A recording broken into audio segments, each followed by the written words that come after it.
Join the private sector energy efficiency movement led by the National Business Initiative by plugging into energy efficiency and stem the tide of rising energy costs.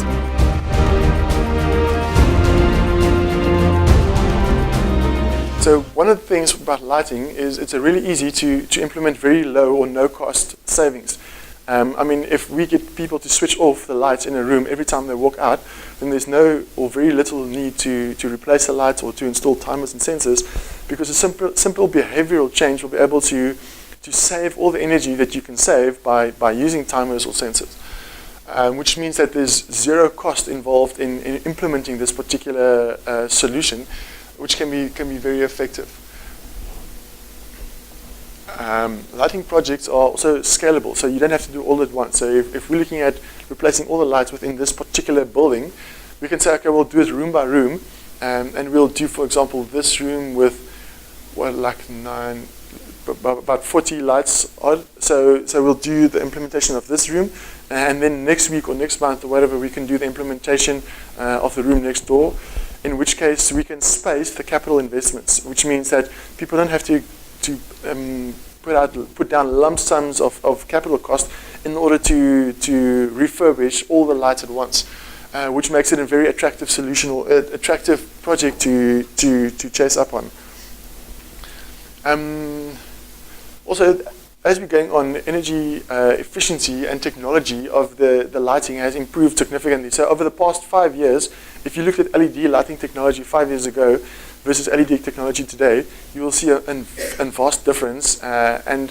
I mean, LEDs were only invented roughly 20 odd years ago, so it's still a very new technology, and we'll probably see some more improvements in the next 5 to 10 years to come. But it has reached some sort of plateau in terms of efficiency and the type of light levels that we can come out,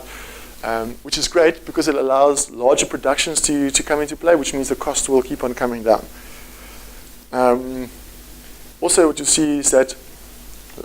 new technology lights have much longer lifespans, and the longer lifespans actually results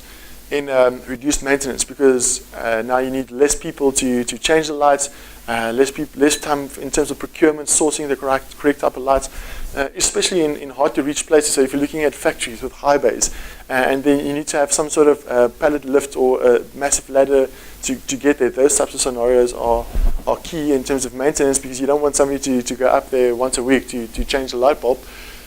in which case you are reducing the maintenance cost of that particular scenario.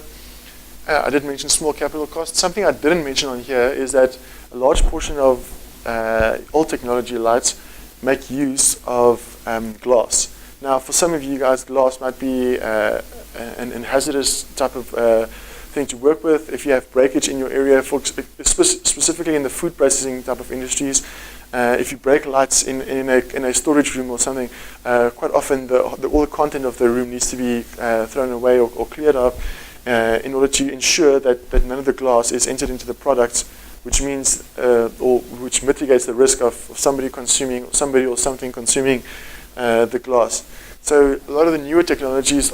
especially LEDs, are fitted with perspex or plastics of some sort,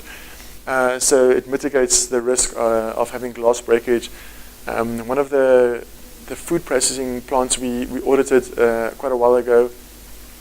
was a supplier to Woolworths, and they had a cold storage facility roughly this size, and somebody dropped a fluorescent tube exactly like this while he was replacing it, and they had to clear out the cold room in order to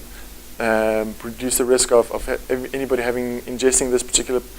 glass, and it probably cost them around 150 to 200,000 rand worth of product that they lost just by breaking one glass light tube. So it gives you an idea of the cost involved in those types of scenarios, which might or might not be applicable to your business case.